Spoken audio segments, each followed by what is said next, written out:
দাবি না মানলে সমর্থন তুলে নিতে পারে তিপ্রা মথা। আজ আবারও হুঁশিয়ারি। শুনেছেন আপনারা, নিশ্চয়ই জেনেছেন এতক্ষণ। ককবরক ভাষার লিপি বিতর্কের আজও কোনো সমাধান হয়নি। এই ভাষাকে সংবিধানের অষ্টম তফসিলে অন্তর্ভুক্ত করার দাবিও অনেক পুরনো। বর্তমানে রাজ্যের প্রত্যন্ত এলাকার বিদ্যালয়গুলোতে শিক্ষক সংকটের কারণে শিক্ষা ব্যবস্থার বেহাল দশা বলে অভিযোগ। একাংশের অভিযোগ, ত্রিপুরা শিক্ষা ব্যবস্থা বর্তমানে বহুমাত্রিক চ্যালেঞ্জের মুখে। দ্রুত ও কার্যকর পদক্ষেপ না নিলে পরবর্তী প্রজন্মের শিক্ষা ও ভবিষ্যৎ এক অনিশ্চয়তার মধ্যে পড়ে যেতে পারে। ত্রিপুরার বিদ্যালয় শিক্ষা ব্যবস্থা বর্তমানে একাধিক সমস্যার মুখোমুখি হয়েছে। রাজ্যের প্রান্তিক ও দূরবর্তী অঞ্চলের স্কুলগুলোতে শিক্ষক সংকট এবং শিক্ষার্থীদের ড্রপ আউটের হার বেড়ে যাওয়ার মতো বিষয়গুলো চরম উদ্বেগের কারণ হয়ে দাঁড়িয়েছে। আরেকটি বড় সমস্যা হলো পরিকাঠামোর অভাব। অনেক বিদ্যালয়ে পর্যাপ্ত শ্রেণীকক্ষ, পানীয় জল বা শৌচাগারের সুবিধা নেই। বিশেষ করে পাহাড়ি অঞ্চলের বিদ্যালয়গুলোতে বর্ষাকালে যাতায়াতের ব্যবস্থা পুরোপুরি বিচ্ছিন্ন হয়ে পড়ে। ফলে স্কুলে উপস্থিতির হার আশঙ্কাজনকভাবে কমে যায় বলে অভিযোগ।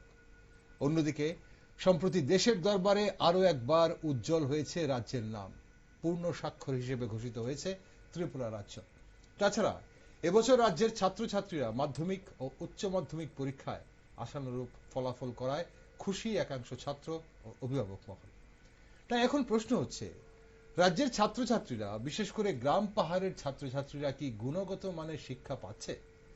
ছাত্রছাত্রীরা কোনোভাবে শিক্ষা পাওয়ার অধিকার থেকে বঞ্চিত হচ্ছে না তো?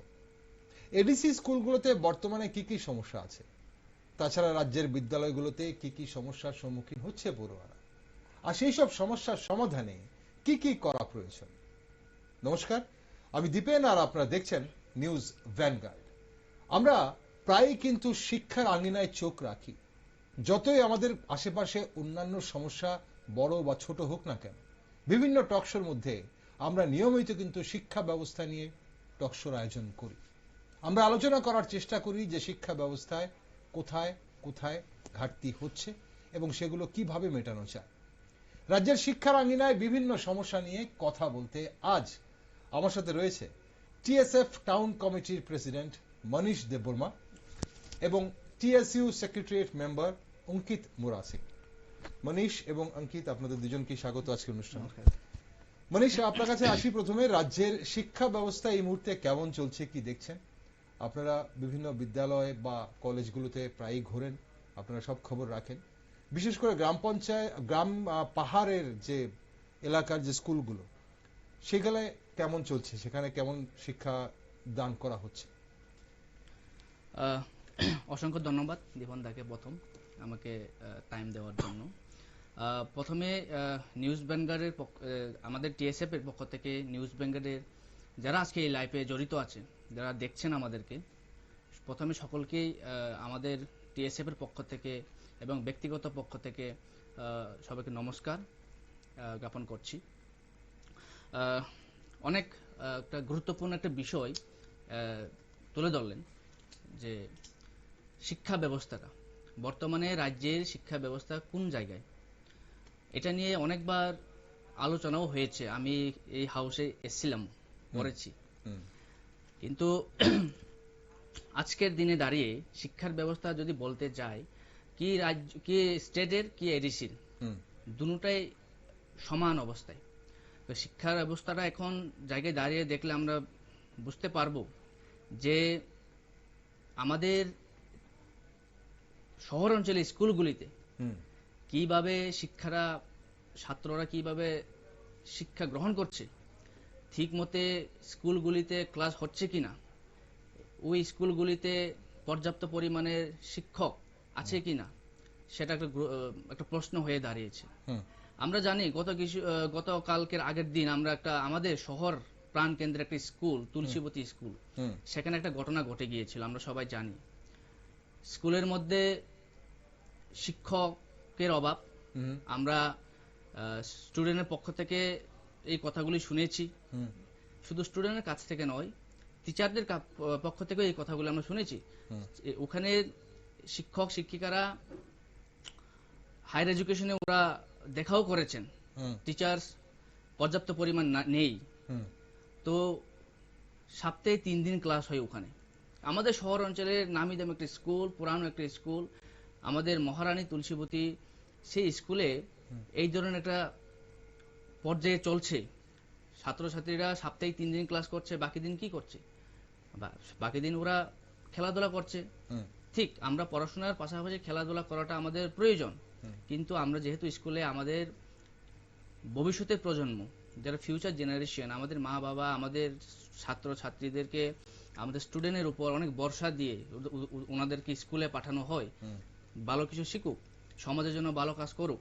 তাতে যদি আমরা স্কুলে গিয়ে যদি আমরা ঠিক মতো আমরা শিক্ষাটা যদি গ্রহণ না করতে পারি, তো তাতে আমরা টিএসএফ, আমরা যারা ছাত্রের জন্য কাজ করছি, ছাত্রদের আমরা যে কোনো অসুবিধায় আমরা ওদের সাথে থাকি। তো আমরা এটাই বলবো যে ত্রিপুরা রাজ্যে শিক্ষার ব্যবস্থাটা এই জায়গায় এসে দাঁড়িয়েছে, যে জায়গায় শিক্ষকের অভাব। আমি আজকে স্টেটের কথা বললাম, আমাদের এডিসির মধ্যে অনেক স্কুল রয়েছে।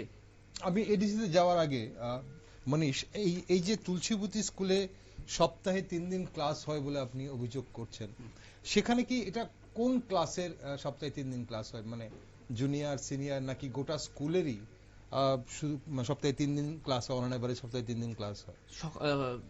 জুনিয়রদের নিয়ে আমাদের আমাদের শিক্ষিকারা গিয়েছিলেন হায়ার এডুকেশনে দেখা করার জন্য। তখন ওনারা বলেছিলেন যে সকালের স্টুডেন্ট, সকালে যারা এখানে ছাত্রীরা রয়েছেন, তাদের এই ধরনের ক্লাস সপ্তাহে 3 দিন ওরা ক্লাস করছে। ওটাও শুধু নয়, আরেকটা ঘটনা ঘটে গিয়েছিল এই স্কুলের মধ্যে, আমরা এটা একটু টাচ করে যাই, আমি যেহেতু এই স্কুল নিয়ে আলোচনা হচ্ছে, কথাটা তুললাম। একটা ট্যাবলেট খাওয়ানো হয়েছিল, কিসের ট্যাবলেট, সেই স্কুলে একটা ভিটামিন সামথিং লাইক, সেখানে ট্যাবলেট খাওয়ানো হয়েছিল ছাত্রীদের জন্য, কিন্তু সেটা ডেট পার হয়ে গিয়েছিল। সেখানে আমাদের হেডমিস্ট্রেস যিনি রয়েছেন, দায়িত্বভার যিনি রয়েছেন, উনি সেটাকে স্লাইটলি ভাবে নিয়ে গিয়েছিলেন, ওটাকে উনি গুরুত্বপূর্ণ দেয়নি। কারণ একজন ছাত্রী যদি ওই ওষুধটা খেয়ে যদি কোনো একটা রোগে যদি আক্রান্ত হয়ে যেত, তখন দায়ভারটা কে নিত? তো এই ধরনের ঘটনা আমাদের শহর অঞ্চলের একদম প্রাণ কেন্দ্রের স্কুলটি এই ঘটনা ঘটে গিয়েছে। আপনি বলেন তুলসীবতী স্কুলে সকালে স্কুলে মানে মর্নিং শিফটে সপ্তাহে 3 দিন করে ক্লাস হচ্ছে অন এভারেজ, আর বাকি দিন ছাত্রছাত্রীদের বা ছাত্রীদের খেলাধুলা করানো হচ্ছে। এখন তারপর হচ্ছে আপনি বলছিলেন এডিসির কথা এবং ওষুধের কথা আপনি বলছিলেন যে সরকারের তরফ থেকে বিভিন্ন যে ওষুধের যে খাওয়ানো হয় বিভিন্ন স্কুলে, সেগুলো কৃমির ওষুধ হতে পারে, ভিটামিন ওষুধ হতে পারে, সেই ওষুধগুলো এক্সপায়ার্ড ওষুধ খাওয়ানো হয়েছে এবং সেখানে সেটা লক্ষ্য করেননি হেডমিস্ট্রেস। ওকে, আমি অঙ্কিতার কাছে যাওয়ার আগে আপনার কাছেই এডিসি স্কুলগুলো সম্পর্কে আপনি বলতে যাচ্ছিলেন, কিন্তু আসবো আপনার কাছে আমি এডিসি স্কুলগুলো নিয়ে। অঙ্কিত থেকে জেনে নিই, অঙ্কিত, সামগ্রিকভাবে শিক্ষা ব্যবস্থা কেমন চলছে রাজ্যের, আপনারা কি দেখছেন? প্রথমেই সকলকে নমস্কার, যতন খুলুমকা আমাদের টিএসএ সেন্ট্রাল কমিটির পক্ষ থেকে। এবং রাজ্যের যে সার্বিক যে বিষয় শিক্ষা ব্যবস্থা নিয়ে সেরে আজকে রাজ্যের মধ্যে ট্রিপল ইঞ্জিনের সরকার রয়েছে, তার সাথে এডিসির মধ্যে মথা এবং ইনডাইরেক্টলি সেখানে বিজেপির একটা হাত রয়েছে মথাকে সাপোর্ট করার জন্য এডিসিতে। কিন্তু আজকে শিক্ষা ব্যবস্থা যদি নিয়ে কথা বলি, সেটা রাজ্য বলুন তথা এডিসিতে বলুন, আজকে রাজ্যের শিক্ষা ব্যবস্থাও সেই হাল এবং এডিসিতেও সেই হাল। সেখানে কম্পিটিশন চলছে কে কার থেকে স্কুল বেশি বন্ধ করতে পারে। আজকে রাজ্যের মধ্যে মোটামুটি 200 এর কাছাকাছি, আজকে 200-র মতন কাছাকাছি আছে স্কুল বন্ধ। তার সাথে এডিসি এরিয়ার মধ্যে এডিসির নিজের প্রশাসনের স্কুলগুলো 300-র মতন একটা স্কুল সংখ্যা, আজকে স্কুল বন্ধ রয়েছে। সেখানে টিচার ক্রাইসিস। গন্ডাছড়ার মতন একটা এরিয়া যেখানে মধ্যে 35টা মানে 35টা স্কুল বন্ধ করে দেওয়া হয়েছে, প্রাইমারি এবং সিনিয়র বেসিক স্কুল। কোথায় যাচ্ছে আমাদের রাজ্য? আজকে টিচারের ক্রাইসিস হচ্ছে, স্কুলের মধ্যে ইনফ্রাস্ট্রাকচার নেই। এবং আমাদের বিগত আমলে যখন আমরা 18 আগে দেখেছিলাম এডিসি মধ্যে, আমাদের গভর্নমেন্ট থাকাকালীন নিয়ার অ্যাবাউট 40 থেকে 45টা স্কুল, রেসিডেন্সিয়াল স্কুল আমরা তৈরি করেছি হোস্টেল সহকারে। আজকে এডিসির মধ্যে মথা সরকার আছে, যারা টিপ্রাসা নিয়ে এসে কথা বলেন, টিপ্রাসার জন্য কাজ করবে বলেন, কিন্তু আজকে সেই সমস্ত স্কুলগুলো বন্ধ, সেই সমস্ত স্কুলগুলো খোলা হচ্ছে না। টিচারের ক্রাইসিস বিভিন্ন এরিয়া, যেরকম নর্থ ডিস্ট্রিক্ট অথবা ধলাইয়ের মতন এরিয়াতে, যেখানে একটা টিচার দিয়ে সে স্কুল চলছে। আমি শুধুমাত্র একটা এক্সাম্পল দেব, দামছড়া মতন এরিয়াতে যেখানে প্রক্সি টিচার দিয়ে সে স্কুল চালাচ্ছে। দামছড়া মতন এরিয়াতে প্রক্সি টিচার মানে যিনি মেইন টিচার, উনি স্কুলে যাচ্ছেন না, আচ্ছা, ওনার প্রক্সিতে আরেকজন পরিবর্তে আরেকজন টিচার। উনি কি টিচার নাকি উনি টিচার নয়, ওনাকে নিয়োগ করা হচ্ছে, সেখানে নিয়ে যাওয়া হচ্ছে। সেই টিচার ওনার বেতনের কিছুটা অংশ ওনাকে বেতন হিসাবে দিচ্ছে। কোথায় যাচ্ছে আমাদের রাজ্যের সরকার? আজকে যারা ত্রিপুরা নিয়ে কথা বলেন, দফা নিয়ে কথা বলেন, মানুষের জন্য কাজ করবে বলেন, 18-এর আগে বিজেপি বলেছিলেন রাজ্যের মধ্যে শিক্ষা ব্যবস্থা গুণমানে অনেক উচ্চতরে নিয়ে যাবেন, কিন্তু আজকে দেখা যাচ্ছে রাজ্যের মুখ্যমন্ত্রী যিনি শিক্ষামন্ত্রী রয়েছেন, রাজ্যের একটা ধন্যমান্য রাজ আমলের থেকে যে স্কুলটা রয়েছে এখানে আমাদের তুলসীপতি স্কুল, আমাদের মনীষদা বলেছেন, যেখানে এক্সপায়ারি ডেট ওয়ালা ওষুধ বিতরণ করা হচ্ছে, আজকে সেখানে শিক্ষামন্ত্রী তথা আমাদের রাজ্যের মুখ্যমন্ত্রী উনি চুপ রয়েছেন। এবং শিশু বিহারের মতন স্কুল বিগত দিনে আমরা দেখেছিলাম যখন বিদ্যাজ্যোতি করা হয়েছিল, বিদ্যাজ্যোতি দেখতে গেলে তো একটা ডার্ক সাইড আমাদের রাজ্যের শিক্ষা ব্যবস্থার জন্য। বিদ্যাজ্যোতি মানে নতুন আলো দেখানোর জন্য, যদি ককবরকে বলি কতাল পখর ফনুমানি, কিন্তু সেখানে দেখা যায় ওটা নতুন আলো দেখানো নয়, ওটা মানুষকে ছাত্রছাত্রীদেরকে আরো গভীর কালো অন্ধকারে নিয়ে যাওয়া। আজকে সেই স্কুলের মধ্যে ছাত্রছাত্রীদের বোর্ড এক্সামের মধ্যে ফেল দেখা গিয়েছে, এটা তো অনেক বড় প্রশ্নের বিষয়, কিন্তু রাজ্যের মুখ্যমন্ত্রী সেখানেও চুপ। আমাদের বিগত দিনের 2023-এর আগেও রাজ্যের মধ্যে একজন মিনিস্টার ছিলেন যার নাম বিভিন্ন রাজ্যের মধ্যে ফেমাস, তিনি মাননীয় মন্ত্রী রতনলাল নাথ। উনি যে দপ্তরই নেন না কেন ওনার সব দপ্তরেই is just like a disaster. যদি আমরা 2018-এর সময়ে মাধ্যমিক অথবা উচ্চ মাধ্যমিকের সংখ্যা যদি দেখি, নিয়ার অ্যাবাউট 48,000, আজকে সেই সংখ্যা নেমে এসেছে 2025 সনে 28,991 জন। রাজ্যের শিক্ষা ব্যবস্থা কোথায় গেছে? এই হচ্ছে রাজ্যের শিক্ষা ব্যবস্থা। ওকে, আমি আসবো আপনার কাছে আরেকবার। আপনি কিছু অবশ্যই গুরুতর অভিযোগ তুলেছেন, বিশেষ করে বিদ্যাজ্যোতি স্কুল ডার্ক সাইড আপনি বলেছেন, এবং স্কুল বন্ধ, 200 স্কুল বন্ধ হয়েছে যেগুলোকে মার্জ করা হয়েছে বলা হচ্ছে, এবং এডিসি প্রশাসনের আওতায় 300 স্কুল বন্ধ করা হয়েছে বলে আপনি বললেন, এবং গন্ডাছড়ায় 35টি স্কুল বন্ধ আপনি বলেছেন। মনীষ, আপনি এডিসির কথা বলতে যাচ্ছিলেন। এডিসিতে প্রায় 300 স্কুল এডিসি প্রশাসনের আওতায় যেগুলো বন্ধ করা হয়েছে, এবং রাজ্য প্রশাসনের আওতায় যেগুলো আছে সেগুলো অনেকগুলো স্কুল বন্ধ হয়েছে বলে দাবি করছেন অঙ্কিত। পাশাপাশি গন্ডাছড়ার মতো জায়গায় 35টি স্কুল বন্ধ। কেমন চলছে এডিসি এলাকায় শিক্ষা ব্যবস্থা? দেখুন, প্রথম থেকে এটাই বলছিলাম কি রাজ্য কি এডিসির শিক্ষা ব্যবস্থাটা বেহাল অবস্থায়। এখন এডিসির কথা গতকালকে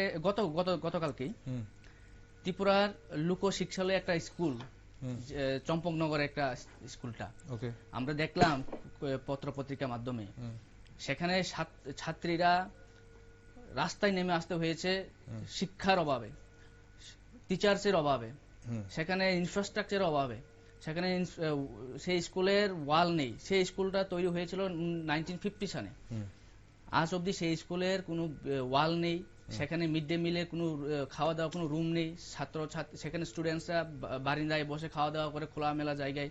তো ছাত্রছাত্রীরা স্কুলে যায়, পড়াশোনা করবে, মিড ডে মিল পাবে, মিড ডে মিল খাওয়ার টাইমটাতে যদি ওরা একটা ভালো পরিবেশ না পায়, তাদের স্বাস্থ্যের পক্ষে ওটা খারাপ। আর এই একটা স্কুল, পুরান একটা স্কুল যদি সরকার নজর না দেয়, যে স্কুলের বাউন্ডারি আজ পর্যন্ত বাউন্ডারি নেই, যেখানে আমরা জানি আমাদের ত্রিপুরা রাজ্যের বিভিন্ন স্কুলগুলি বিদ্যাজ্যোতি আন্ডারে গিয়েছে, সরকারের প্রচুর টাকা খরচ করে এই বিদ্যাজ্যোতি প্রকল্পকে ওরা লাগু করেছে, কিন্তু তাতে আজকের এই একটা স্কুল আমাদের শহরের কিছু পরেই চম্পকনগরে স্কুলটা, সেখানে যদি এই ধরনের স্কুল যদি পরিণত হয়ে বসে থাকে, তাহলে এটা আমাদের শিক্ষা ব্যবস্থাটা আমরা এখান থেকে আমরা উদাহরণটা পেয়ে যাই। আর আমরা যদি আজকে বলি স্কুল বন্ধের পথে চলে যাচ্ছে, কেন যাচ্ছে? সরকার কি ওটা বিবেচনা করে দেখেছে? আজকে স্কুলে ছাত্রছাত্রী নেই, স্কুলে শিক্ষক নেই, কেন নেই? ছাত্রছাত্রীরা কেন সরকারি স্কুল থেকে ওরা সরে যাচ্ছে? কেন স্টুডেন্টসরা প্রাইভেটাইজেশন, কেন প্রাইভেট স্কুলে ভর্তি হচ্ছে? ওরা যদি গভর্নমেন্ট থেকে যদি ভালোভাবে ইনফ্রাস্ট্রাকচার টিচার যদি ভালোভাবে যদি ওনাদেরকে শিক্ষা দেওয়া হতো, যদি পর্যাপ্ত পরিমাণে সেখানে যদি শিক্ষক থাকতো, ছাত্রছাত্রীরা তো সেই স্কুলে পড়াশোনা করতো। কিন্তু আজকে এই অবস্থায় এসে দাঁড়িয়েছে যেই জায়গায় ছাত্রছাত্রীরা বাধ্য হয়ে সরকারি স্কুল ছেড়ে ওরা অন্য কোথাও চলে যেতে ওরা বাধ্য। সেই পরিণতি আজকে আমরা দেখতে পেয়েছি যে এডিসির মধ্যে 100-200 স্কুল বদ্ধ হওয়ার পথে। আজকে থেকে 9 মাস আগে এডিসি কাউন্সিলে আমরা এটাও দেখেছি যে আমাদের সেখানে যারা প্রতিনিধিরা ছিলেন ওরা এই শিক্ষার এডুকেশন সিস্টেমটাকে ওরা ডেভেলপ করার জন্য আলোচনা করেছেন। ওরা বলেছেন ওদের কাছে পর্যাপ্ত পরিমাণে ফান্ড নেই। আচ্ছা, 201 কোটি ডেভেলপমেন্ট এডিসিকে ডেভেলপমেন্ট করার জন্য ফান্ড দেওয়া হয়েছে। যে ফান্ড দিয়ে পড়াশোনা, স্কুলের টিচারদের বেতন, স্কুল ইনফ্রাস্ট্রাকচার এগুলি তৈরি করার কথা, কিন্তু এডিসির কাছে ফান্ড নেই। তার জন্য ওরা সেই টাকাগুলোকে অন্য জায়গায় খরচ করেছে। কিন্তু আজকে আমি এডিসি সরকার, যেহেতু সরকার আমরা তৈরি করে দিয়েছি, সরকার আমরা সবাই চেঞ্জ করি কেন? ডেভেলপমেন্টের জন্য। আচ্ছা, সরকার এডিসিতে নতুন সরকার এসছে, 25 বছর পরে সেখানে নতুন সরকার এসছে। তো এখন এডিসির কাছে একটা দায়িত্ব যে আমরা এডুকেশন পারপাসটা শুধু আমরা ভালোভাবে যদি দেখি আমাদের ভবিষ্যতের প্রজন্মের জন্য এটা ভালো হবে। কারণ সরকার যদি চায় আমরা শিক্ষার দিকটা আমরা উন্নয়ন করব, তাহলে সরকার কিন্তু সেটা পারে। কারণ গভর্নমেন্ট যদি শিক্ষাকে যদি ওরা বাধা দেয়, শিক্ষার প্রতি যদি ওরা বাধা দেয়, তাহলে সরকার কিসের জন্য? সরকার তো আমাদের ভবিষ্যৎ প্রজন্মের জন্য তো আমরা সরকার তৈরি করেছি। তো সরকার এটা দেখা দরকার স্কুলগুলির ইনফ্রাস্ট্রাকচার, টিচার্স এবং ছাত্রীরা কেন স্কুল ছাড়ছে, কেন স্কুল বন্ধের পথে, সরকার কিন্তু সেটা বিবেচনা করা দরকার। সরকার সেটা ভেরিফাই করা দরকার কেন এই ধরনের কাজ হচ্ছে। ওকে মানিশ, এখানে একটা প্রশ্ন আসে যে এই যে অভিযোগগুলো আপনারা করছেন যে কেন ছাত্রছাত্রীরা স্কুল ছাড়ছে বা কেন স্কুলগুলো বন্ধ হচ্ছে, সমস্যা হচ্ছে যে স্কুল যে মার্জ করা হয়েছে এবং বিদ্যাজ্যোতি প্রকল্প, যে কোনো প্রকল্প শুরু করলে পরে যেটা বলা হচ্ছে সরকারি তরফ থেকে বা দপ্তরের তরফ থেকে, যে কোনো প্রকল্প শুরু করলে সেটাকে ফুল ফ্লেজেডলি ট্র্যাকে আনতে কিছুটা সময় লাগে। আগেও হয়েছিল, ত্রিপুরা রাজ্যে আগেও কিছু ইংলিশ মিডিয়াম স্কুল হয়েছিল, যেগুলো যখন শুরু হয় তখন বিভিন্নভাবে ছাত্র আন্দোলন হয়েছিল, আমরা দেখেছি। কিন্তু একটা সময় এখন সেই স্কুলগুলোতে, সেই ইংলিশ মিডিয়াম স্কুলগুলোতে ছাত্রছাত্রীদের ভর্তি হওয়ার সুযোগ ঠিক করে পাওয়া যায় না, এতটাই হ্রাস থাকে। তো আজকে বিদ্যাজ্যোতি স্কুল নিয়ে অনেকগুলো প্রশ্ন উঠছে, কিন্তু বিদ্যাজ্যোতি স্কুলগুলোতে আমরা এবছর দেখলাম গতবারের তুলনায় কিন্তু পরীক্ষার ফলাফল অনেকটাই ভালো হয়েছে। এখন এডিসি হোক বা রাজ্য হোক, এই মুহূর্তে অনেকগুলো অভিযোগ আপনাদের আছে, কিন্তু এই সমস্যাগুলো সমাধান হচ্ছে না কেন বলে আপনারা মনে করেন? কেন এই অভিযোগগুলো, এই যে শিক্ষক স্বল্পতা বলুন বা বিভিন্ন পরিকাঠামোর অভাব বলুন, ছাত্রছাত্রীরা রাস্তায় নেমে আসছে, এগুলো আপনারা বলছেন ছোট ছোট ঘটনা। তুলসীপতি স্কুলে 3 দিন ক্লাস হচ্ছে, কন্ডাছড়ায় 35টা স্কুল আপনারা বলছেন বন্ধ হয়ে যাচ্ছে। এখন দপ্তর বলছে এগুলোকে মার্চ করা হচ্ছে, ছাত্রছাত্রী নেই তার জন্য স্কুলগুলোকে মার্চ করে করা হচ্ছে। এখানে কি করা প্রয়োজন বলে আপনাদের মনে হয়?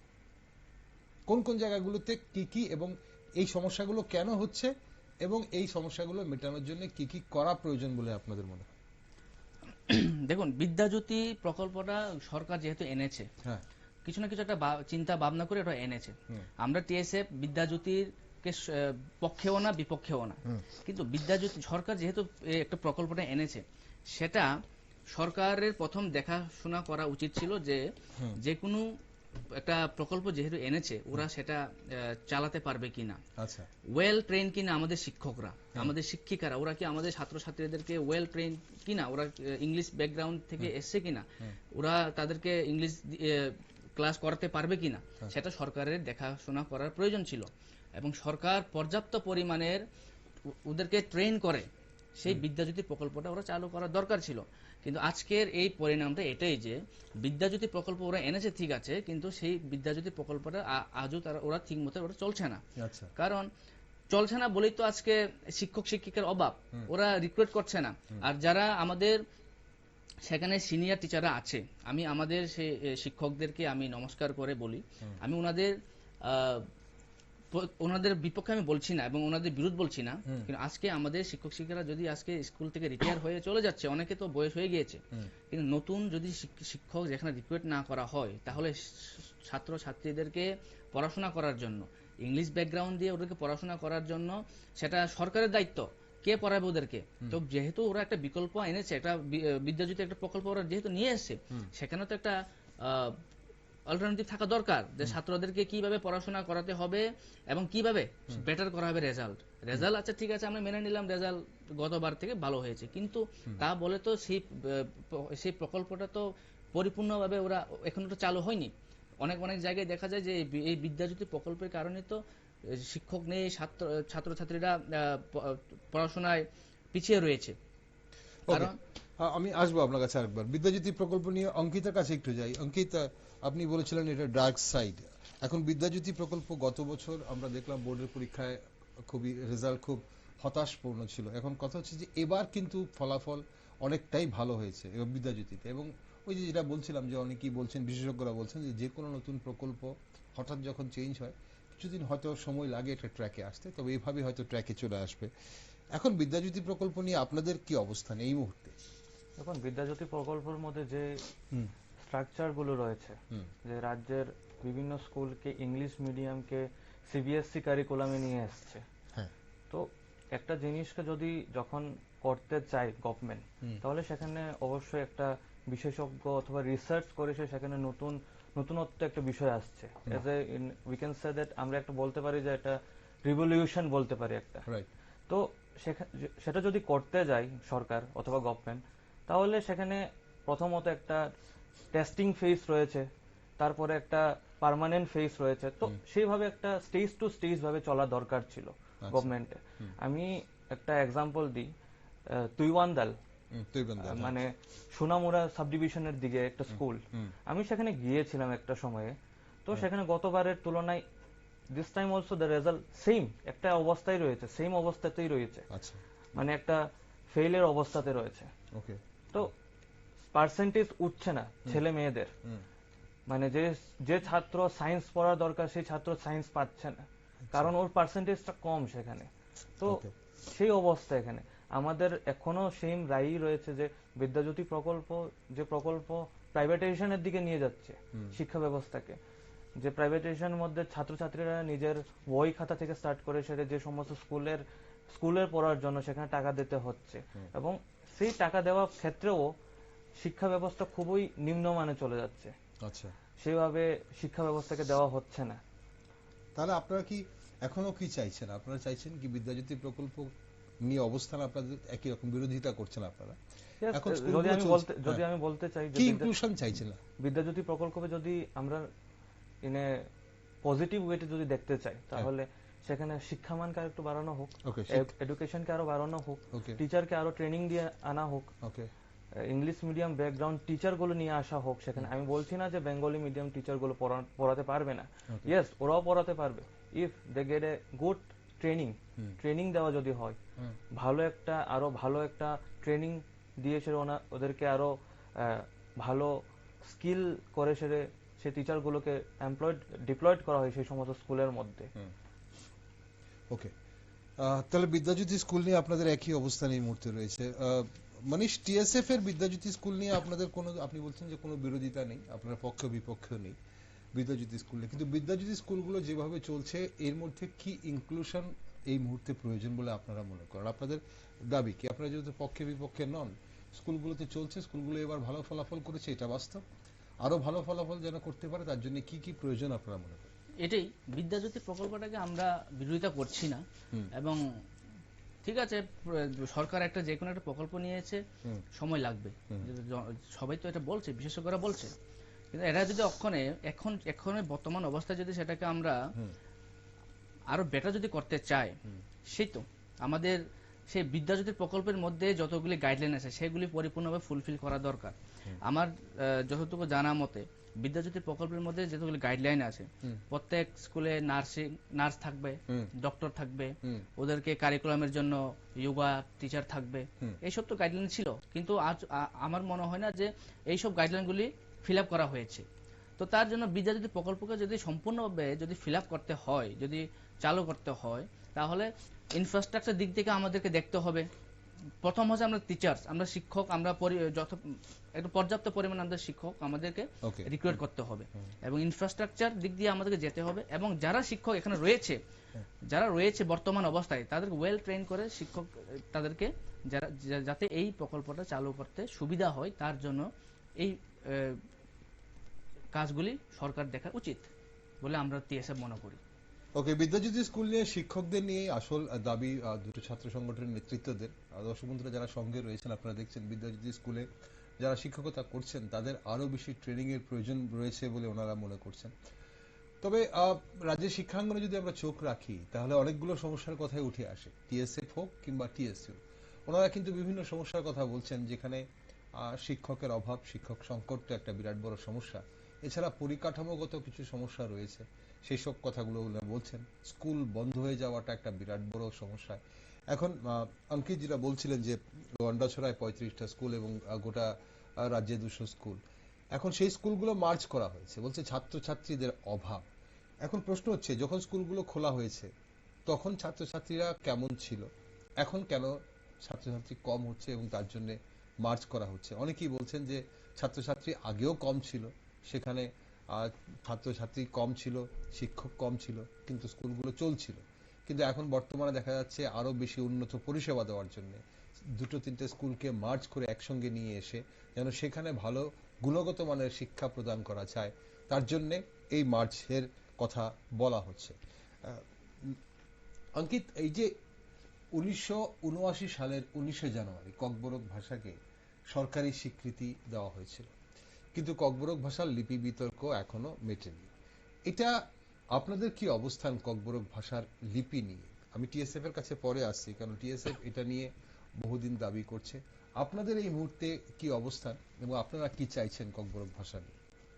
দেখুন, ত্রিপুরার মধ্যে যখন ককবরক ভাষাকে রাজ্য ভাষা হিসাবে মর্যাদা দেওয়া হয়েছিল, সেটা বামফ্রন্ট সরকারই করেছিল। ফার্স্ট টার্ম বামফ্রন্ট সরকার। সেই সময়ে আমাদের রাজ্যের শিক্ষামন্ত্রী ছিলেন দশরথ দেব এবং রাজ্যের মুখ্যমন্ত্রী ছিলেন নৃপেন চক্রবর্তী। তো পরবর্তীকালে বিভিন্ন সময়ে প্রশ্ন উঠছে যে লিপি নিয়ে এসে বিতর্ক। আমরা যখন সেই সময়ে যখন ককবরক ভাষাকে রাজ্য ভাষা হিসেবে মর্যাদা দিয়েছিল, সেই সময়ে রাজ্যের মধ্যে বাংলা ভাষা অথবা বাংলা ভাষা নিয়ে সেরে চর্চা ছিল অনেক বেশি। তো সেই সময়ে বাংলা লিপি প্রথমে চলছিল, তারপরে রোমান স্ক্রিপ্টের যে দাবিগুলো উঠেছে, পবিত্র সরকারের যে কমিশন বসেছিল, সেই সময়ে সেই কমিশনের মধ্যেও লেখা ছিল যে যদি মেজরিটি পার্সন যদি রোমান স্ক্রিপ্টের যদি প্রতি থাকে, তাহলে রোমান স্ক্রিপ্ট দাবিটা যেটা মেজরিটি চাইবে সেটাই যেন হয়। তো আমাদের সেখানে দাবি রয়েছে। এখন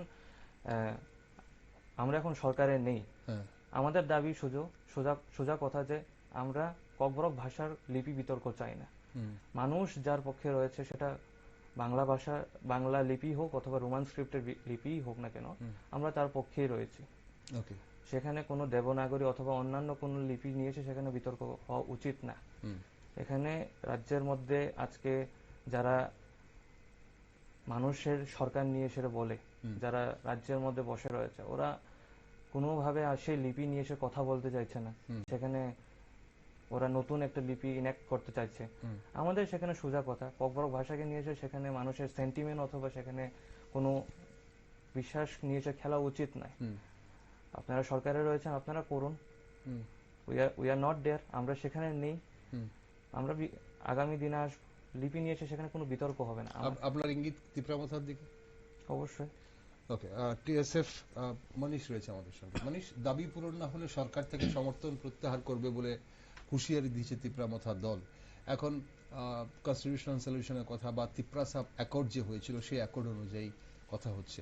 এবং আজও আমরা দেখলাম তীব্রমথা দলের বিধায়করা সাংবাদিক সম্মেলন করে আবারও বলেছেন যে সরকার থেকে সমর্থন প্রত্যাহার করবেন যদি তাদের দাবি পূরণ না হয়। এবং সেই দাবির মধ্যে কিন্তু লিপির দাবিও আছে, ককবরক ভাষার যে লিপির দাবি। কি বক্তব্য আপনাদের এই মুহূর্তে? টিএসএফ এর কি বক্তব্য? আমরা দেখেছি গত এপ্রিল মাস এবং তার আগে আপনারা রাজ্যব্যাপী আন্দোলন করেছেন ককবরক ভাষার জন্য। এবং একটা প্রশ্ন অনেকেরই মনে থাকে যে ঠিক পরীক্ষার বা বোর্ড পরীক্ষার আগেই কেন আপনাদের আন্দোলনগুলো থাকে, এরপরে আপনাদের কোনো আন্দোলন বা কোনো কর্মসূচি থাকে না কেন? না, প্রথমে যেহেতু তিপ্রা মথার বিষয়টা উঠেছে, প্রথমে এটাই আমি ত্রিপুরার জনগণদেরকে একটা ক্লিয়ার করে দিতে চাই। তিপ্রা মথার যে একটা স্টেটমেন্ট তারা ওরা সরকার থেকে বেরিয়ে যাবে একটা হুঁশিয়ার, ওটা ওদের পার্টির ডিসিশন বা ওদের পার্টির কথা। এটা আমরা টিএসএফ ওটার সঙ্গে আমাদের কোনো লেনা দেনা নেই। কেন বলছি, আমরা TSF totally independent student organization, যেটা আমরা 1968-এ ত্রিপুরা রাজ্যে জন্ম হয়েছি। তখন আমরা ত্রিপুরা রাজ্যের জনগণদের জন্য, ছাত্রদের জন্য এবং ত্রিপুরার যাতে ত্রিপুরা রাজ্যটাকে আমরা ভালোভাবে সৌন্দর্যভাবে আমরা তুলে নিতে পারি, সেই জন্য আমরা আমাদের এই অর্গানাইজেশনের জন্ম। আজকে ত্রিপুরা মথার কি ডিসিশন নিচ্ছে এবং লিপি নিয়ে ওদের কি স্ট্যান্ড, এটা ওরা জানবে। কিন্তু আমরা টিএসএফ আমরা 1968 থেকে আমরা এটাই দাবি করে আসছিলাম যে ককবরক ভাষাটাকে একটা রোমান হরফে স্বীকৃতি দেওয়া, এবং সরকারের যেহেতু এটাকে স্বীকৃতি দিয়েছে সরকারি ভাষা হিসাবে।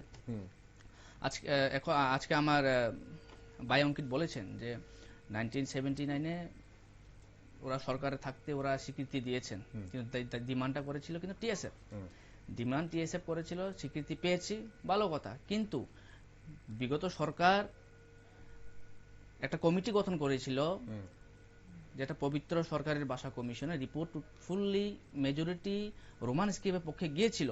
কিন্তু তখনও আমাদের বিগত সরকার এই ভাষার স্ক্রিপ্টের ইস্যুটা নিয়ে ওরা প্রবলেমটা সলভ করতে ওরা ব্যর্থ। কারণ যখন ওরা সরকারে ছিল তখন যদি এই বিষয়টা নিয়ে ওরা যদি একটা সলিউশন দিকে যদি ওরা করে দিত, যেহেতু রিপোর্ট একটা কমিটি বা কমিশন বানিয়েছে, ভেরিফাই করেছে, জনগণের স্বার্থে রিপোর্টটা তৈরি হয়েছে, রোমান স্ক্রিপ্টের পক্ষে গিয়েছিল, কিন্তু সরকার কেন সেই কমিশনটাকে ওরা লাগু কেন করেনি? কেন সেই কমিশনটাকে দামা চাপা দিয়ে বাংলা হরফটাকে ছাত্রদের উপরে চাপিয়ে দেওয়া হয়েছিল? সেটা আমাদের প্রশ্ন। এখন যাই হোক, তর্ক বিতর্ক হয়ে গেছে, 40-46 বছর চলে গেছে, কিন্তু এখন আমাদের বর্তমান সরকারের কাছে এটাই আমাদের দাবি আছে যে এই ভাষার স্ক্রিপ্টের ইস্যুটা যাতে রাজনৈতিকভাবে না দেখে এটাকে আমরা মানসিকতাভাবে জনগণকে দেখে ছাত্রছাত্রীদের ভবিষ্যৎ চিন্তা করে, যে জায়গায় ছাত্রছাত্রীরা চাইছে ওরা রোমান স্ক্রিপ্ট দিয়ে পড়াশোনা করতে ইচ্ছুক, তো ওখানে যদি ওদের উপরে যাতে কোনো ইম্পোজ না করা হয়, কোনো চাপিয়ে দেওয়া, কোনো একটা স্ক্রিপ্ট দিয়ে চাপিয়ে যাতে না দেওয়া হয়, সেটার জন্য আমাদের আজকে এই দাবি আমরা করছি। এখন আরেকটা প্রশ্ন দীপনদা জিজ্ঞেসেন, আমরা কেন এক্সামের ঠিক আগ মুহূর্তে মুভমেন্ট করি? সেটা ভুল। জনগণ সেটা হয়তো অনেকে সেটাকে মিসলিড করছে। টিএসএফ 1968 থেকে মুভমেন্ট করে আছে, তখন তো কোনো এক্সাম ছিল না। আমরা এই বছরও মুভমেন্ট করেছি, এক্সামের আগে আমরা অনেক মুভমেন্ট করেছি।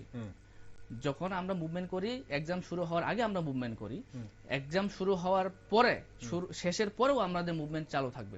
যতক্ষণ পর্যন্ত এই রোমান স্ক্রিপ্টের দাবি আমরা না পাই, আমাদের আন্দোলন চলতেই থাকবে। আমাদের একটাই দাবি, রোমান স্ক্রিপ্টটাকে আমাদের ভাষার স্ক্রিপ্ট হিসাবে আমরা অ্যাডপ্ট করে নিয়েছি। তাতে সরকার দরকার, সেখানে যে জায়গায় ত্রিপুরার জনগণ যারা ককবরক স্পিকিং পিপল, যারা চাইছে যে রোমান স্ক্রিপ্টে যদি এই ভাষার স্ক্রিপ্ট হয় আমাদের জন্য সুযোগ সুবিধা, তাহলে সরকার সেখানে মানসিকতার দিক দিয়ে ভাবনা চিন্তা করে দেখা উচিত। কারণ জনগণ যে জায়গায় চাইছে, যে জায়গায় 3-4টা ভাষা কমিশনের রিপোর্ট রোমান স্ক্রিপ্টের পক্ষে যাচ্ছে, তাতে সরকারের ব্যর্থতা কোথায়, সরকারের অসুবিধা কোথায় সেই রোমান স্ক্রিপ্টটাকে ওরা দাবিটা মেনে নিতে? এটাই হচ্ছে বড় প্রশ্ন সরকারের কাছে, এটাই আমাদের দাবি। অঙ্কিত, আপনার এখানে কিছু বলার আছে? বিগত আমলে, সরকারের আমলে সরকারি ভাষা হিসেবে স্বীকৃতি পেয়েছে ককবরক, কিন্তু লিপি বিতর্ক কেন করেনি এই প্রশ্ন কিন্তু মনীষ করছিল। আপনার কোনো বক্তব্য আছে এই বিষয়ে? মনীষ দা যা বলেছেন আমি সেটার মধ্যে কিছুটা অ্যাড করতে চাই। বিগত সরকারের সময় আমাদের বামফ্রন্ট সরকার যখন ছিল, তখন ককবরককে নিয়ে এসে কোনো বিতর্ক এভাবে হয়নি। যদি বলতে যাই ত্রিপুরা ইউনিভার্সিটির মধ্যে ককবরক সাবজেক্ট কখন শুরু হয়েছে, তাহলে আনসার হবে বামফ্রন্ট সরকারের আমলে। আজকে সেই ইউনিভার্সিটির মধ্যে ককবরক পড়ার জন্য দুটো স্ক্রিপ্ট নিয়ে এসে পড়তে পারে যে কোনো মানুষ, যে কোনো ছাত্রছাত্রী সেখানে দুটো ল্যাঙ্গুয়েজ নিয়ে এসে লিখতে পারে, সেটা স্কুল বলুন, সেটা কলেজ বলুন, সেটা ইউনিভার্সিটি বলুন। আজকে সেটা করেছে শুধুমাত্র বামফ্রন্ট সরকার। সেটা আর এখানে যা বলেছে যে টিএসএফ এবং টিএসইউ ককবরককে নিয়ে এসে কোনোদিন আন্দোলন করেনি, সেটা ভুল। টিএসইউ সবসময় বিগত দিনেও টিএসইউর দাবি রয়েছে, আমরা ককবরককে নিয়ে আন্দোলন করেছি, আজকেও করছি, আগামী দিনেও করব, যতদিন পর্যন্ত আমাদের 8 শিডিউলের মধ্যে আমাদের ককবরক ততদিন অবধি সেখানে যতক্ষণ পর্যন্ত না হয়। আর এখানে আরেকটা অ্যাড করতে চাই, সাবরুমের দিকে যখন ধনঞ্জয় ত্রিপুরা যখন মারা গেছিল ককবরক আন্দোলনের সময়, উনি ককবরক আন্দোলনের জন্য মারা গেছে। আজকে সেই ধনঞ্জয়ের নাম আজকে উঠছে না কেন? টিএসএফ সেটা নিয়ে এসে আজকে মনোজ দা বলেছেন যে টিএসইউ সেটা আন্দোলন করেনি, সেটা ভুল। টিএসইউ বিগত দিনেও করে যাচ্ছে, আগামী দিনেও করা যাবে, এবং অষ্টম 8 শিডিউলের মধ্যে যতক্ষণ অবধি আমাদের কনস্টিটিউশনের মধ্যে যতদিন অবধি আমাদের ককবরক অন্তর্ভুক্ত হবে না, ততদিন অবধি আমাদের টিএসইউর আন্দোলন চলবে এবং চলতেই থাকবে। এবং যে বিষয়টা তুলেছেন যে পরীক্ষার সময় কেন ককবরকের আন্দোলন করা হয়, আমি সেখানে ছোট্ট একটা বিষয় অ্যাড করতে চাই। যখনই স্ট্রাইক করা হয়, ইনডিফিনিট স্ট্রাইক অথবা কোনো স্ট্রাইক করা হয়, সেটা পরীক্ষার আগেই করা হয়। পরীক্ষার সময় সেটা ছাত্রছাত্রীদের অনেকভাবেই সেখানে অসুবিধা হয়। সেটা শুধুমাত্র আমাদের রাজ্যের সব ছাত্রছাত্রীরা না, সেখানে ত্রিপুরার ছাত্রছাত্রীরা রয়েছে, আমাদের ট্রাইবাল অংশের ছাত্রছাত্রীরা রয়েছে। কিন্তু একদিন যাওয়ার পরে নেক্সট দিনে যখন স্ট্রাইক শুরু হবে, আমরা নিউজের মধ্যে দেখি মুখ্যমন্ত্রীর বাসভবনে গিয়েছিল ওরা, মিটিং এর মধ্যে সলভ হয়ে গেছে। আমার প্রশ্ন হচ্ছে এখানে, সেই মিটিং এর মধ্যে কি হয়, সেই মিটিং এর মধ্যে কি বিষয় আলোচনা হয় যে এখনো অবধি সেই ককবরক লিপি নিয়ে এসে আপনারা সেখানে সলিউশন আনতে পারেননি? আমরা সরকারে নেই এখন, আমরা বিরোধীতে রয়েছি। আপনারা করুন, এডিসির মধ্যেও রয়েছেন, দিল্লির মধ্যেও রয়েছেন, ট্রিপল ইঞ্জিনের সরকার রয়েছে, কেন হচ্ছে না? মুখ্যমন্ত্রী বাসভবনে যান, সেখানে কথা হচ্ছে, কি হচ্ছে? গত বছরে দেখেছি, এর আগের বছরে দেখেছি, এই বছরে দেখা হচ্ছে যে মুখ্যমন্ত্রী বাসভবনে যাওয়া হচ্ছে, রাত্রে 7টার মধ্যে 8টার মধ্যে আমরা স্ট্রাইক উঠিয়ে নিচ্ছি। সেটা কোন জায়গার তাল বাহানা? সেই জায়গাতেই প্রশ্ন। সেটা আন্দোলনের ধরন। মনীষ, আপনি কিছু বলবেন? হ্যাঁ, এটা বলবো, নিশ্চয়ই। প্রথমে বলবো, অঙ্কিত ভাই যেটা বলেছেন, টিএসইউ আন্দোলন করেছেন ককবরক ভাষাকে নিয়ে, ঠিক আছে, করেছে ওরা, কিন্তু ওরা কি ক্লিয়ারলি একটা স্ট্যান্ড দিতে পারবে যে এরা কোন স্ক্রিপ্টের জন্য ওরা আন্দোলন করেছেন?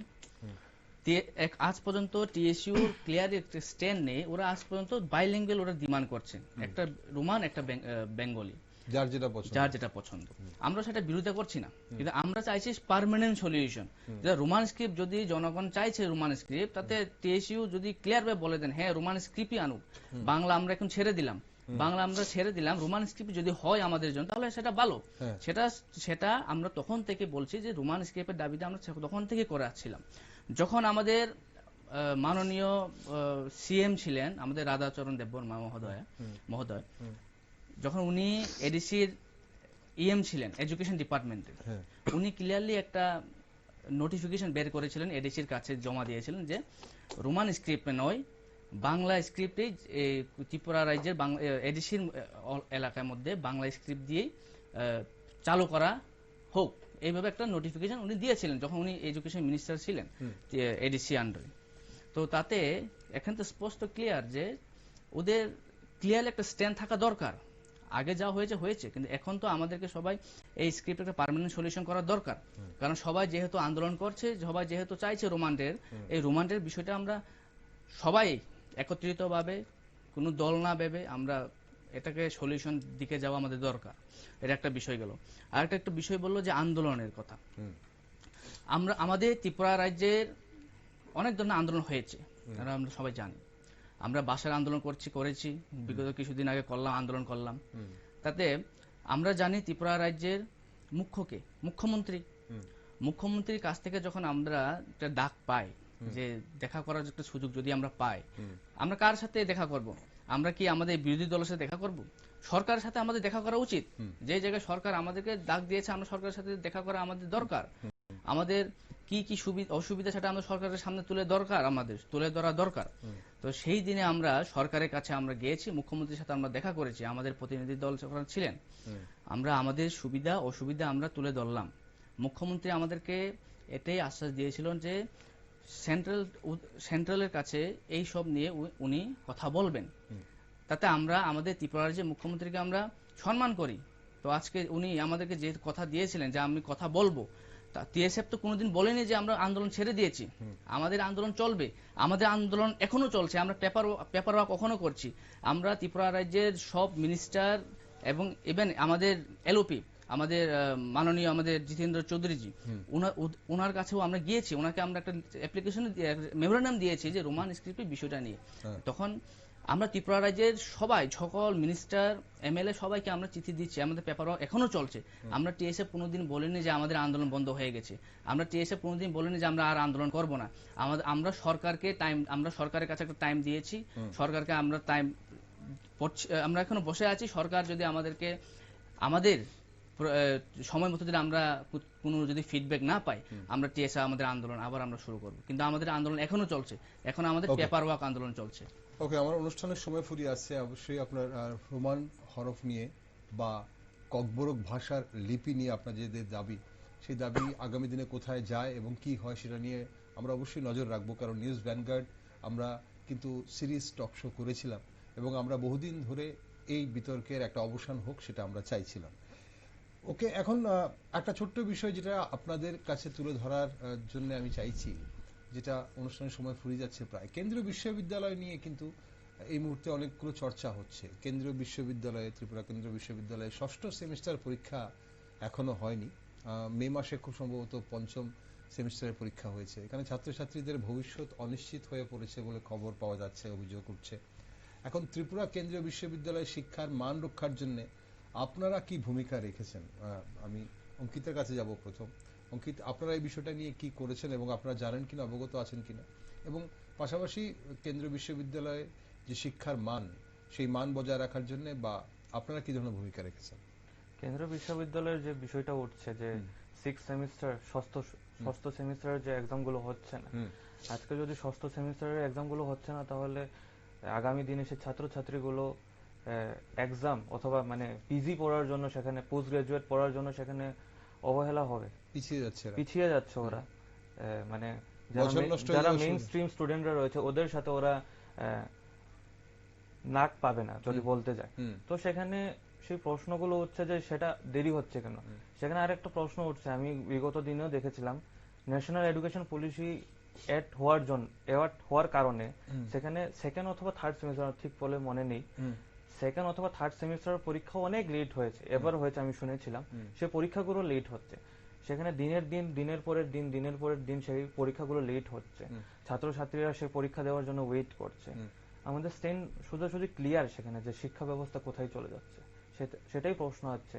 সেটা স্কুল লেভেলের নয়, কলেজ লেভেলে আজকে যদি বলতে চাই, ইউনিভার্সিটি লেভেলে যদি বলতে চাই, আজকে সেখানে শিক্ষা ব্যবস্থা পুরোপুরি ভাবে তছনছ হয়ে যাচ্ছে। আপনারা তা নিয়ে কি কোনো ধরনের ভূমিকা নিয়েছেন? মানে আপনারা দেখা করেছেন কারোর সাথে? বা আমরা দেখা করব আগামী দিনে, এবং আমাদের দেখা করার জন্য আমাদের পুরোপুরিভাবে আমাদের সোশ্যাল মিডিয়ার মধ্যেও সেই ক্যাম্পেইন গুলো চলছে, সেই সমস্ত বিষয় নিয়ে এসে যে ত্রিপুরা ইউনিভার্সিটির মধ্যে সেই সমস্ত বিষয় চলছে কেন, ভাইস চ্যান্সেলর সেই সমস্ত বিষয় করছে কেন, সেই সমস্ত বিষয় নিয়ে আমাদের। মানিশ, আপনারা কি স্ট্যান্ড নিয়েছেন এই বিষয়টাতে? হ্যাঁ, ছাত্রছাত্রীদের এক্সাম হচ্ছে না, ওটা একটা এখানে জ্বলন্ত একটা উদাহরণ যে বর্তমানে রাজ্যের শিক্ষার স্থানটা কোথায়। সময় মতো যদি আমরা আমাদের পরীক্ষা যদি আমরা শেষ করতে না পারি, আমরা আমাদের যে পরবর্তী যারা আসবে বা আমরা যে নেক্সট যে জায়গায় যাব, আমরা কিন্তু সেখানে ডিলে হয়ে যাব, আমরা পিছিয়ে যাব। তো সরকার এটাই দরকার এখন যে সময় মতো যদি পরীক্ষাটা হয়, সরকারের দরকার কি সময় মতো পরীক্ষাটা করা। তো আমরা টিএসএফ আজকে আমি এই ঘটনাটা জানতে পারলাম, আমরা এটা নিয়ে বিসির সাথে দেখা করব, ভাইস চ্যান্সেলর স্যারের সাথে দেখা করব, হায়ার এডুকেশনের কাছে আমরা যাব। কিন্তু এই সব ঘটনা যদি হয়ে থাকে, সরকার এটাকে ভাবনা চিন্তা করা দরকার। কারণ এক্সাম যদি সময় মতো না হয়, আমরা আমাদের ছাত্রছাত্রীদের জীবন নিয়ে আমরা খেলাখেলি করছি, তো সেটা কিন্তু সরকার ভাবনার দরকার। ওকে মনীষা, আমি আরেকটা যে বিষয় আপনার কাছে জানতে চাইবো, 82 মাইলে কোনো একটি আবাসনে কোনো একটি ঘটনা নিয়ে আপনাদের কোনো ইস্যু হয়েছে, সেটা ঠিক কি হয়েছে? এখানে একটি ছাত্রের সম্ভবত কোনো মৃত্যু নিয়ে কোনো ধরনের আপনারা সেখানে বিক্ষোভ করছেন? হ্যাঁ, আমরা গতকালকে রাত্রেবেলা আমরা একটা ঘটনা ঘটে গিয়েছিল 82 মাইলে, আমরা খবর পাই। সেখানে একটা হোস্টেলের মধ্যে একজন ছাত্র নাকি ঝুলন্ত অবস্থায় পাওয়া গেছে। তো ঘটনা হচ্ছে কিছুদিন আগে সেখানে একটা ঘটনা হয়েছিল, ছাত্রছাত্রীদের মধ্যে একটা ঘটনা হয়েছিল। সেই ঘটনা নিয়ে হয়তো বা সেই ঘটনা নিয়ে সেন্টিমেন্ট লেগে যেতে পারে, তার জন্য সে ঘটনা ঘটতে পারে। কিন্তু আজকে ঘটনা হচ্ছে হোস্টেলের মধ্যে এই ধরনের ঘটনা একটা ঘটে যাচ্ছে, হোস্টেলে ওয়ার্ডেন আছে, তিনি কোথায়? হোস্টেল ওয়ার্ডেন সরকার হোস্টেল ওয়ার্ডেন নিয়োগ করেছে হোস্টেলে দেখাশোনা করার জন্য, ছাত্র ছাত্রী ঠিক মতো পড়াশোনা করছে কিনা, ছাত্র ছাত্রী ঠিক মতো স্কুল যাচ্ছে কিনা, ছাত্র ছাত্রী ঠিক মতো খাওয়া দাওয়া করছে কিনা, এটা হোস্টেল ওয়ার্ডেনের দায়িত্ব। হোস্টেল ওয়ার্ডেন থাকাকালীন অবস্থায় যদি একটা ছাত্র এই অবস্থায় পাওয়া যায়, তাহলে আমরা হোস্টেলে ওয়ার্ডেন কিন্তু সেখানে গাফিলতি দেখা যায়। সরকার যদি হোস্টেল চালাচ্ছে, কি ধরনের ওয়ার্ডেন ওরা নিয়োগ করছে, সরকার কিন্তু সেটা চিন্তা ভাবনা করা দরকার। এটার আগেও উমাকান্ত হোস্টেলে একটা ঘটনা হয়েছিল কিছুদিন আগে, আমরা খবর মাধ্যমে দেখতে পারলাম যে ছাত্র ছাত্রীর মধ্যে একটা মারামারি। সেখানেও কিন্তু হোস্টেল ওয়ার্ডেন থাকাকালীন অবস্থায় কিন্তু এইসব ধরনের ঘটনা ঘটে যাবে বলে আমরা মনে করি না, কিন্তু যা হয়েছে ঘটে গিয়েছে। কিন্তু আমাদের এখন এটাই দরকার যে বর্তমানে বা পাস্টে যা হয়েছে হয়ে গিয়েছে, কিন্তু ভবিষ্যতে যাতে এই ধরনের ঘটনা থেকে আমরা এড়িয়ে যেতে পারি, আমরা এটাকে যদি এড়িয়ে যেতে পারি, ছাত্র ছাত্রীদের ভবিষ্যৎকে যদি আমরা চিন্তা ভাবনা যদি করে দেখি, সরকার কিন্তু সেটা ভাবনা চিন্তা করা দরকার। সরকার হোস্টেল ওয়ার্ডেনকে কিন্তু ভালোভাবে পরিচালনা করার জন্য ওর দায়িত্বটা দেওয়া দরকার। অনাকাঙ্ক্ষিত ঘটনা নিশ্চয়ই তদন্ত হবে, নিশ্চয়ই কেন কি হয়েছে সেটা নিয়ে আমরাও বিস্তারিত জানার পর অবশ্যই দর্শক বন্ধুদের আরো বিস্তারিত জানাবো। কিন্তু এই মুহূর্তে অনুষ্ঠান ফুরিয়ে যাচ্ছে একটা শেষ জায়গায়। অঙ্কিত, কি মনে হয়, আপনারা অনেক অভিযোগ করলেন, কিন্তু স্পেসিফিক ভাবে কি মনে হয় কোন জায়গায় রিফর্ম প্রয়োজন, মানে এই মুহূর্তে দপ্তরের কি কি পদক্ষেপ নেওয়া উচিত রাজ্যের শিক্ষার মান বাড়ানোর জন্য? আপনারা শিক্ষকের কথা বলছিলেন, এর পাশাপাশি শিক্ষক প্রয়োজন বলছিলেন, এর পাশে আর কি প্রয়োজন বলে মনে করেন? আমি এর আগেও বলেছিলাম যে রাজ্যের মধ্যে প্রত্যেকটা স্কুলের মধ্যে ইনফ্রাস্ট্রাকচার নেই, সেখানে ইনফ্রাস্ট্রাকচার দরকার। সেই সমস্ত ইনফ্রাস্ট্রাকচারের মধ্যে যে সমস্ত পদগুলো খালি রয়েছে, সেখানে যদি আমরা বলি হোস্টেল, যদি আমাদের এসটি এরিয়া অথবা এডিসি এলাকার মধ্যে হোস্টেল যে সমস্ত বিষয়গুলো রয়েছে, সেই হোস্টেলের ইনফ্রাস্ট্রাকচার গুলো অনেক খারাপ। সেই হোস্টেলের ওয়ার্ডেন থেকে স্টার্ট করে সেটা নাইট গার্ড অবধি সেখানে নিয়োগ করা দরকার। সেখানে ক্লিনলিনেস রাখার দরকার। যে সমস্ত টয়লেট রয়েছে সেই সমস্ত টয়লেটের অবস্থা খারাপ। আজকে বিগত দিনে আমাদের সময়ে সেই সমস্ত জায়গার মধ্যে ভালো ভালো ছাত্রছাত্রীরা সেখান থেকে পাস আউট হয়েছে, আজকে বহু জায়গার মধ্যে আজকে চাকরি করছে। সেই জায়গার মধ্যে টিচারের ক্রাইসিস রয়েছে। সে ছাত্রছাত্রীদের সাথে টিচারের কানেকশন হওয়া দরকার, কারণ আজকে ছাত্রছাত্রীদের সংখ্যা কমে যাচ্ছে দিনের পর দিন। মাধ্যমিকের সংখ্যা আজকে কমে যাচ্ছে। আমি যে প্রথমেই বলেছিলাম মাধ্যমিকের সংখ্যা নিয়ার অ্যাবাউট 28,000 হয়েছে, এখন বিগত দিনে 48,000 রয়েছিল সেখানে। তো সেই সমস্ত সংখ্যাগুলো কমছে, স্কুলের সংখ্যাগুলো কমছে, এডিসি এর মধ্যেও সেই সমস্ত সংখ্যাগুলো কমছে। তো রাজ্য সরকার এবং দপ্তর সেখানে সেই সমস্ত পদক্ষেপ নেওয়া দরকার। এই স্কুলগুলোকে পুনরায় আবার চালু করার দরকার, অথবা সেখানে শিক্ষক নিয়োগ করা দরকার, ছাত্রছাত্রীদেরকে আরো নিয়ে আসার দরকার সেই সমস্ত স্কুলের মধ্যে। আমরা সকলে জানি যে ড্রপ আউট হওয়ার কারণে ড্রাগস নিয়ে সেখানে খুবই কবলিত রয়েছে আমাদের যুবক অংশের ছাত্রছাত্রীরা, এবং ছাত্রছাত্রীরা রয়েছে এবং যুব অংশের মানুষরাও রয়েছে। তো সেই কারণেই এই সমস্ত শিক্ষাকে আরো উন্নত মান করার জন্য সেখানে দরকার, দপ্তরকে সেখানের মধ্যেই পদক্ষেপ নেওয়া দরকার। ওকে, মনীষ, আপনার কি মনে হয়? খুব বেশি সময় নেই, 1 মিনিট সময় আছে আপনার। কি কি রিফর্ম প্রয়োজন আছে আপনারা মনে করেন? প্রথম যেটা বলেছি এটাই তো হবে। শিক্ষক পর্যাপ্ত পরিমাণে টিচার্স নিয়োগ, ইনফ্রাস্ট্রাকচার দিক দিয়ে, আর আমাদেরকে অ্যাওয়ারনেস দিক দিয়ে একটা গুরুত্ব দেওয়া দরকার। আমরা ছাত্রছাত্রীদেরকে যেহেতু বিদ্যাজ্যোতি একটা নতুন প্রকল্প আমরা পড়াশোনা করাচ্ছি, সেই প্রকল্প নিয়ে কিন্তু আমরা অ্যাওয়ারনেস করাটা দরকার। সেই অ্যাওয়ারনেসের মাধ্যমে কিন্তু আমরা ফিউচারে আমাদের এডুকেশনের আমরা প্ল্যাটফর্মটা আমরা আরো বেটার করতে পারি। বিদ্যাজ্যোতি নিয়ে কি ধরনের অ্যাওয়ারনেসের কথা বলছেন আপনি? অ্যাওয়ারনেস বলতে ছাত্রছাত্রীরা এখনো তো অনেক ছাত্রছাত্রী রয়েছে, ওরা এখনো বিদ্যাজ্যোতি প্রকল্পটা কি ভালোভাবে কিন্তু কোনো ছাত্রছাত্রী জানেনি। প্রকল্প সম্পর্কে আরো ভালোভাবে বোঝানো দরকার, কারণ ওরা 5, 6, 7 থেকে ওরা একটা বেঙ্গলি মিডিয়াম পড়ে আছে, হঠাৎ করে ওরা 10-এ গিয়ে দেখবে ইংলিশ।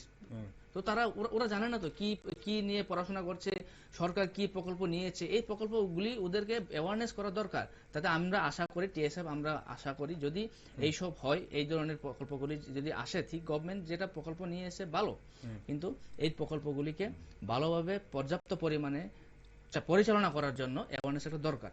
আমরা দাবি রাখছি। ওকে, অসংখ্য ধন্যবাদ মনীষ, আপনাকেও অসংখ্য ধন্যবাদ অঙ্কিত, আপনাকেও আজ অনুষ্ঠানে থাকার জন্য এবং আলোচনায় অংশগ্রহণ করার জন্য। দর্শক বন্ধুরা, তথ্য প্রযুক্তির এই যুগে সর্বক্ষেত্রের প্রতিযোগিতা মোকাবেলা করতে দক্ষতা অর্জন অপরিহার্য। আর এই দক্ষতা যোগ্যতা নিশ্চিত করতে পারে গুণগত সম্পন্ন শিক্ষা। তাই রাজ্যের পড়ুয়াদের গুণগত মানের শিক্ষা প্রদান করার লক্ষ্যে দপ্তরকে আরো সক্রিয় ভূমিকা গ্রহণ করতে হবে বলে করছেন ছাত্র নেতৃত্বরা। রাজ্যের শিক্ষা ব্যবস্থার এই সমস্যাগুলোর সমাধানে দপ্তর কতটা গুরুত্ব দেয় এবং কি ভূমিকা নেয় সেদিকে নজর রাখছি আমরা। আর আপনারা সব নিউজ আপডেট ও টকশো দেখার জন্য চোখ রাখুন শুধুমাত্র নিউজ ভ্যানগার্ডে।